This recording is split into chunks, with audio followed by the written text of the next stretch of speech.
have to learn that. I mean, they're trying to do the same thing Comey did. They're trying to become judge and jury of the 2018 elections. That is a tragedy with a phony investigation like this. They simply don't have any evidence of collusion. And they have no evidence of obstruction other than their version of the truth.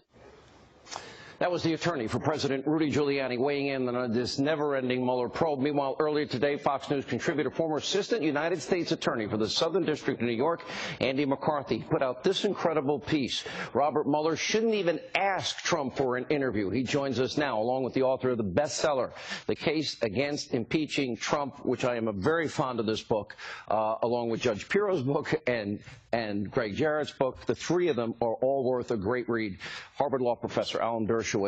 Good to see you both. Let me begin with you, Andy McCarthy, on your piece. If the lawyer gives them 30 hours, the White House counsel, the president goes in. Remember, George Papadopoulos, Lieutenant General Flynn, lying. And the FBI didn't think that Flynn was lying. Papadopoulos is basically a non-player kid in all of this. Why would the president think anything but a perjury trap awaits him? Sean, I think that that's obviously what the problem is for him here.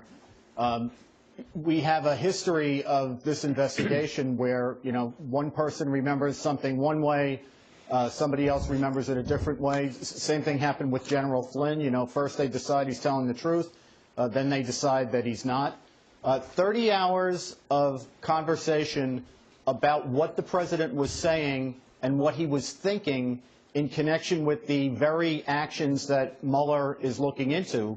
If the president were to go in and submit to an interview, if he remembers anything differently from the way that his attorney remembers it, the White House counsel, then they have a conflict. And as I've tried to point out, those who say that an innocent person doesn't have anything to worry about or an honest person doesn't have anything to worry about speaking to a prosecutor are nuts, because it's the prosecutor, not the honest person, who decides whether you're being honest or not. And Andy, let's be clear. Sure. When Rudy said this weekend, and I would argue it's inarticulate, you know, the truth is not the truth. What he was clearly saying was, I would argue, legal jargon. As a former prosecutor, he knows well that you're going to have, say, Don McGahn has one story, the president says one thing that's different. The person that will decide what is the truth will be the special counsel that we all know is predisposed against Donald Trump. So that is clear as day what he meant. Inarticulate, but he's right. Yeah, that's the point he's trying to make. It's the prosecutor who's the arbiter of the truth, and that doesn't mean the prosecutor is right. It just means that's the way the system is set up. Yeah. And Professor Dershowitz, I got to get you to weigh in here. This is really, why would the White House counsel ever give them 30 hours? Well, I think originally, the original plan of the Trump defense team was to cooperate in the hope that the investigation would quickly end. That hope has been dashed.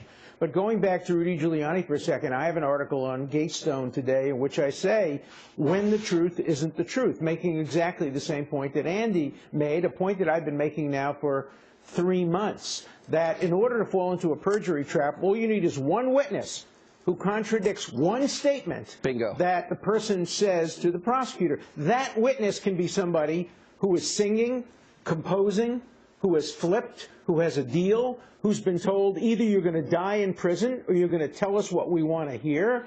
And any defense lawyer who would ever walk a client into a perjury trap under those circumstances has to have his license reconsidered. Let me ask you a question I was asking Greg earlier, Professor, and that is this. Would Paul Manafort be being prosecuted now but for all this on had nothing to do with Russia, no collusion, nothing to do with Trump, nothing to do with the campaign? Then the same goes for General Flynn. Then the same goes for Papadopoulos. And the same really goes for Michael Cohen. Isn't that true, that this is selective prosecution, or what you call the criminalization of political differences? Well, you don't have to ask me that question. Ask Judge Ellis, who's presiding over the Manafort case. He has stated publicly that the special counsel is not interested in Manafort's alleged crimes. They're only interested in squeezing him in order to get him to flip and to either sing or compose. Those are words used by Judge Ellis against the president. The same So thing well is true said. with Cohen. Medallions, what does medallions have to do Nothing. with the scope of the special investigation? Now, they're investigating him in the Southern District of New York, but they're clearly cooperating Well, but with the Mueller's special Senate, counsel. let's be The goal honest. of all of this, right, the And I have goal great of all respect of for this it. is Andy's to worked squeeze there. these people. Rudy's worked there. All right, Yeah. Andy, we'll give you the last word. I'm really beginning to have more problems than I ever thought with our criminal justice system. A guy that's facing 100 years, key witness in the Manafort case. Really? Sounds like a form of bribery to me. Yeah, well, look, Sean, I think part of the reason the jury may be having trouble with the case is the way it was teed up for them. Mueller makes a deal with Gates, who basically gets a walk for the same conduct this 100 guy, years. Manafort, may spend the rest of his life in jail on. You guys have both been I'm glad amazing all throughout conservatives this. are finally seeing the light about this, that conservatives You're right. are finally being critical of the I'll justice admit, system. in some That's a ways, good I'm- thing.